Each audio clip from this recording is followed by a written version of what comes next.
Three top 25 teams in action Wednesday night, and we have Ted Albert, head men's basketball coach, Indiana Tech.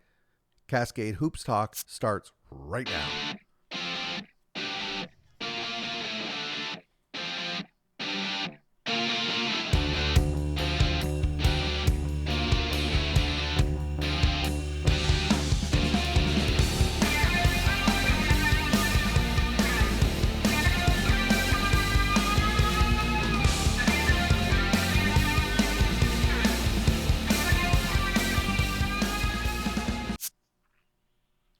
Hey, the first game we could cover tonight is Northwestern. They were at Weber International, and I've got to tell you, Weber International has struggled this season. It's no secret, but they really acquitted themselves well today. They gave Northwestern one of the toughest games they've had this season. You look at the scoring output of the Van Kalsbeeks, you think, well, maybe they were limited minutes, but they weren't. It was a win for Northwestern, so congratulations to Northwestern for going 14-0. But you got to tip your hat to Weber International. They took on what, some are saying is the best team in the country, and, they held them to 73 points, and it was a 14-point loss. But in this game, Alex Van Kalsbeek, 22.7 rebounds. Jesse Van Kalsbeek, 16 points, 4 rebounds. So Northwestern is off now until January 2nd, and they're going to host Hastings when they come back from Christmas break. Let's go ahead and listen to Ted Albert. He's the head men's basketball coach at Indiana Tech. I was out there one time. I knew of Ted Albert. I'd heard a lot about him from the Cornerstone guys, but I went out there to an Indiana trip, and I met him at the gymnasium there. And I thought he was an extremely nice man, easy to talk to, and I really liked him. And so I hopefully you'll like him too. Ted Albert, head men's basketball coach, Indiana Tech. Cascade Hoops Talk, Billy D. I got Ted Albert on the phone. He's the head men's basketball coach at Indiana Tech. They are the Warriors. Thank you, Coach, for being on. Hey, thanks for having me. We appreciate it. So thanks a lot. As we speak, you're out in California. You're going to play a couple games out there, non-cons, before the holiday season here. What is it with you Indiana guys all going to California and Arizona and Florida? You don't like that Fort Wayne winter? Well, I'll tell you, the Fort Wayne winter is a little bit better than the Grand Rapids winter, but it's still blistering cold. So we decided that we needed a little warmth here before we break for Christmas. Yeah, just teasing you. Just everybody seems to head. Coach, you as you well know, you played 4 Crossroads teams to start the season. You ended up going 1-3. A lot of people were kind of writing you off at this point, but you've been able to turn it around. You've won, 5 in a row now, 5 in a row, 6 in a row. Anyway, you've turned it around. Yeah, something like that. So talk about that. Starting out 1-3, you've been in this business a long time. You knew your team was better than that. How did you manage your team through that? How did you manage your team through that period?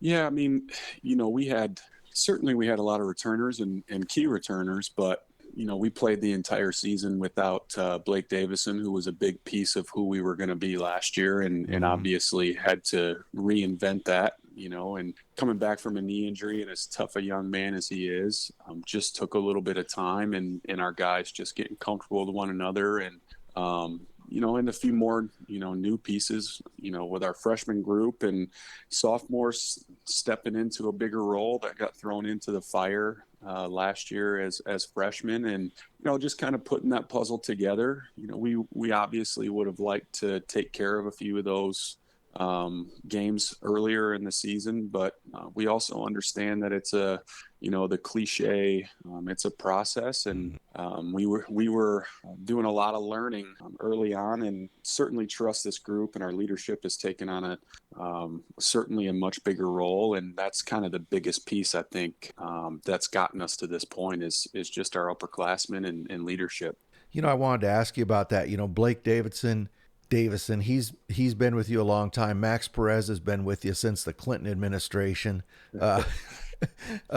But you've got, and then JaVale Lewis as well. You got some strong I know that Blake's a junior, but you got some strong upperclassmen leadership on this team, don't you? Yeah, definitely. I mean, Max and B were both big parts of our success.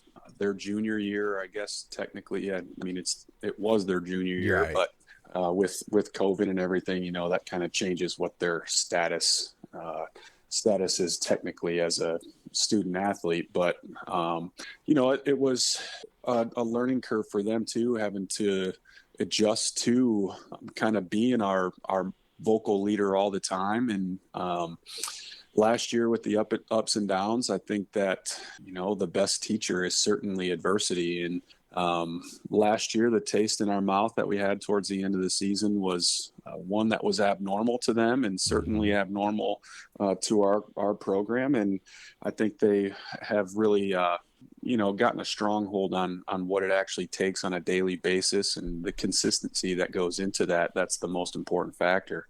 You've had a couple of sophomores that have just really starting to come into their own. They're really delivering for you. Crew Gibson and Dallas Roberts. Are you surprised they've blossomed this early in their career? No, I mean, most coaches might tell you, it's one of those things that we knew that they would be, this integral to us, and knew that their roles would probably be similar to this. And when you have freshmen that were as capable and talented as they were last year, it certainly helps to have some, upperclassmen that can kind of take some of that weight off their shoulders when they kind of go through some of those ups and downs that freshmen do. And we didn't necessarily have that at all times last year. So they, had to learn to adjust, and both had a really good summer, and both we knew that they were studs coming in, and are not surprised, in the least, that the jump that they've both taken. Coach, going through your lineup, you recruit everywhere. I mean, you got Maryland, Kentucky. What do you just have a lot of contacts? I mean, how do you recruit such a wide geographic area? I think a lot of those things are certainly divinely led. It's one of those scenarios where we vet a lot of those, and there are a lot of coaches, especially at our level, that receive some of that information, and we do a good job of making sure that piece kind of fits our overall culture, and guys that are going to fit certainly, off the court more so than on. And we've got guys that are truly giving into the selflessness factor of putting everyone else first, and your success is our success, and that's where that true trust and certainly the love portion comes into it. These guys care about one another, and understand that we're kind of in another situation where we've got a few guys that it could be their night, and we don't have to have the same individual step up and lead us in whatever it may be, scoring, rebounding, and the defensive principles that go along with that. And they're really, I think they're starting to enjoy the fact that some of that pressure isn't necessarily centered on them individually, and that takes a lot of that, kind of takes that weight off of them a little bit. Coach, you kind of win the old-fashioned way. You're holding teams to like 28% from the arc. I think 42% overall. You're out rebounding teams. The question I have for you, though, is I want your opinion. The WAC, I think, is one of the toughest defensive teams in the country. It's got some of the lowest shooting percentages. What's your feeling on that? Am I all wet? No, I think that you're definitely onto that. I think that we kind of, when you look at even like the Crossroads or even the River States, I think everyone kind of has their niche, and I think the WAC is just kind of old school, tough and gritty in the sense that, hey, defense travels, and we tell our guys all the time there are going to be days where you can't throw it in the ocean, and what are you going to be able to do to give us an opportunity to win that one, regardless of what our numbers are offensively. And especially nowadays with the game of basketball and how offense translates so much quicker from high school to college, and certainly with transfers, we've got guys that are buying into that defensive portion and understanding. It's it's a group effort, and we don't have to have that one stopper. I'd still take Corey McKinney every day of the week Yeah. if we could defensively. But we've got guys that have really pushed themselves and expanded their game outside of just being able to put it in the basket, and that's where a lot of that trust and certainly confidence comes from is the defensive end. You look at the WAC this season, especially at the top. 4 or 5 teams, very, very competitive. Lawrence Tech is really good. Cornerstone, as you know, Lords, you barely got them the other night. But it's pretty competitive. Just talk about the WAC and how competitive it is this season. Yeah, I mean, and you named the teams that I certainly think of, and add, Madonna and Rochester, and they're just really well coached teams, and obviously coaches that have been around a little while and have had a tremendous amount of success that know how to put their team together in a fashion that will be successful in our league. And defensively, I mean, if you look at the top 7 or 8 teams, that's one of those factors that each one of us have, I think. And coming from Cornerstone and playing for Coach E and then coaching under him, that's always been his style too. Mm-hmm. And that toughness and that grit is something that it doesn't matter how much you have individually. I think you've got to figure out a way to collectively put that together. And that's kind of the point that we're at right now. I definitely think that we have several areas that we can get better at defensively. But if you would have said that, we're going to be where we're at now defensively compared to where we were even a month ago, I would have said that we would have to, play quite a few more or practice quite a few more days just to get to that point. This group has done a really good job of learning how to turn the page and understanding the value that comes from that side of the ball. Yeah, let me correct myself. You played Lords at home, and I thought it was a closer game, but you beat them by just correcting myself.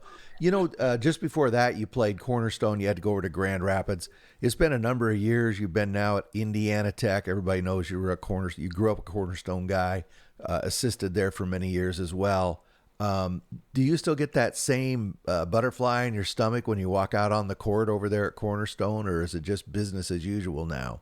I think certainly have so much love and respect for Coach and that program. And I mean, that's where I grew up. So, I mean, it's kind of like I reference this to my parents. It's kind of like going back to your childhood home after, you've moved out for college and started your life elsewhere. When you go back, I mean, it's still, a place that you're comfortable. And I know how hard it is to win there because I've been on the other side of that one, and I can only think of a few that when I was at Cornerstone that we didn't have a chance to win or we didn't win, and unfortunately, quite a few of those were my sophomore year. But I think that's what turned that team into a national championship team by our senior year. Is just the fact that we valued that floor and defending home court, and everyone says that, but being able to go in there, and I was really proud of our guys, the way that they had that togetherness that we had been,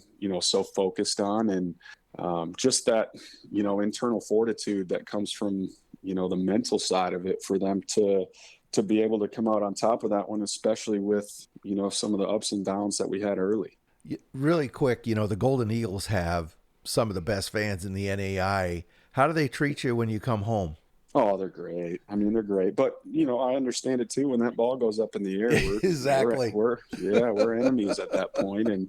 And I completely understand that because that's who I am too. So there's certainly respect on both ends, and love that program, love Coach, and, Steggs being, a big piece of that now too. Yeah. Just watching him grow and develop into the coach and young man that he is, couldn't be more proud of him. But they'll say the same thing. And when we get to that handshake line, we want to be the ones with the smiles on our face, not, the other way around. And we were fortunate enough to play well enough defensively and have a few things go our way. And, it's a hard place to do it. So we're certainly, thankful for that. And, we did a really good job turning the page after a long finals week for our guys. And, we're able to respond on Saturday against Lords. And now it's going to be, we've got 3 non-conference in a row here, and each one individually just kind of focusing on that and then getting right back into the grind of WAC play. I wanted to ask you about that real quick. You're playing a couple games out in California as we speak. You're playing La Sierra tonight, and then West Cliff, and then you're coming home and you're going to play a tough non. You have to go to Gary, and you're going to play IU Northwest, who is really playing well. What do you need to do over this next, whatever it is, 13 days or something, to keep your momentum before you get back into WAC play? Yeah, I think the positive part of that is I don't think that we're at our pinnacle yet. So the fact that we're playing well and still have plenty of room to grow and get better, I think that's got to be our approach. And I actually we've been talking a ton about the fact that it doesn't matter who's on the other sideline, whether we're getting off the bus or they are. It's a battle between our ears and amongst ourselves as far as being able to take a step forward as a group each and every night, regardless of what obstacles we face. And, that's kind of how we've just approached it now, one page at a time, one day at a time. And we've had some really good practices as of late where guys are really focused and understanding the value of the details and how those little things, as long as we can focus on all the little things, the rest of it will, take care of itself at that point. Well, Coach, I know it's game day for you. I appreciate you taking a few minutes. Hopefully we can talk more as we get a little bit deeper into the WAC. I think that's going to be a great race. But wish you good luck tonight, and thank you very much. Hey, we appreciate your time and certainly all that you do for NAIA hoops. And hopefully we're one of the teams that you want to be in contact with here in a month or so, because that means that we're doing what we're supposed to do and what we're capable of. But one of my favorite quotes from one of my assistants when I was at Cornerstone is, certainly we have a lot of potential, but potential's just a word for something you haven't done yet. Well said. That's great. Well, Coach, thank you very much. And you enjoy your Christmas, and you just get these 3 wins. Boy, your new year will be great. It certainly would. I appreciate it, Billy. That's Ted Albert. He's the head men's basketball coach, Indiana Tech Warriors. Thank you, Coach. Thank you. Hey, thanks a lot to Ted Albert and to Indiana Tech. I really appreciate it. So you heard in that interview, they're out in California. We recorded that on Tuesday morning. That night, they beat La Sierra 81-69. And now tonight, on Thursday night, they're going to play West Cliff. And just an update on West Cliff, they had a overtime game against Thompson Rivers, which is a Canadian club. Those Canadian schools are getting better every year. But anyway, they won it in overtime, 82-80. So West Cliff is going to be coming off a big overtime win when Indiana Tech plays them tonight. Anyway, thanks again to Ted Albert. Kaiser was in action tonight. They played Johnson. They beat them pretty good. Calvin Sermons he had a night. 36 points, 4 rebounds, 6 assists. Johnson is a good basketball team. Kaiser was just on fire tonight. Chris Roth, 17 points, 6 rebounds. Big win for Kaiser going into the Christmas break. They're 11-1, and it's a good win to ride into the Christmas break, because they're going to come out on December 31st, and they're going to go to Freed Hardeman on December 31st. That's going to be some New Year excitement, as I said last night. University of Rio Grande, they defeated Kentucky Christian pretty handily, 87-57. Jalen Johnson, 19 points, 9 rebounds. Trey Robertson, 15 points, 2 rebounds, 2 rebounds. Don't pay no attention to my graphics. I got fat fingers. He had 15 points, 2 rebounds, 6 assists. So they are now 10-2. They're going to take on Mount Vernon after Christmas on December 30th. The Hoosier was in play. Obviously, Indiana Tech wasn't there. They're out in California. But quite a few games tonight. Lords won, no surprise. Northwestern Ohio won. Big win here for Lawrence Tech over Madonna. Lawrence Tech is really thick in that race. They needed to get that win, and Rochester got a win they needed as well. But look at the standings here. So Indiana Tech continues with 6-0. Big win for Lawrence Tech, Cornerstone, Lords. That was a costly, this is what I wanted to show you. That was a costly loss for Madonna tonight. They would have been 4-3 and moved up to this group, and they're 3-4. They had that bad start, and they're trying to make up for it, but boy, I'm afraid they might run out of time. So the WAC will be back on January 4th. Cornerstone at Lords. Yeah, man, that'll be worth the popcorn and the ticket.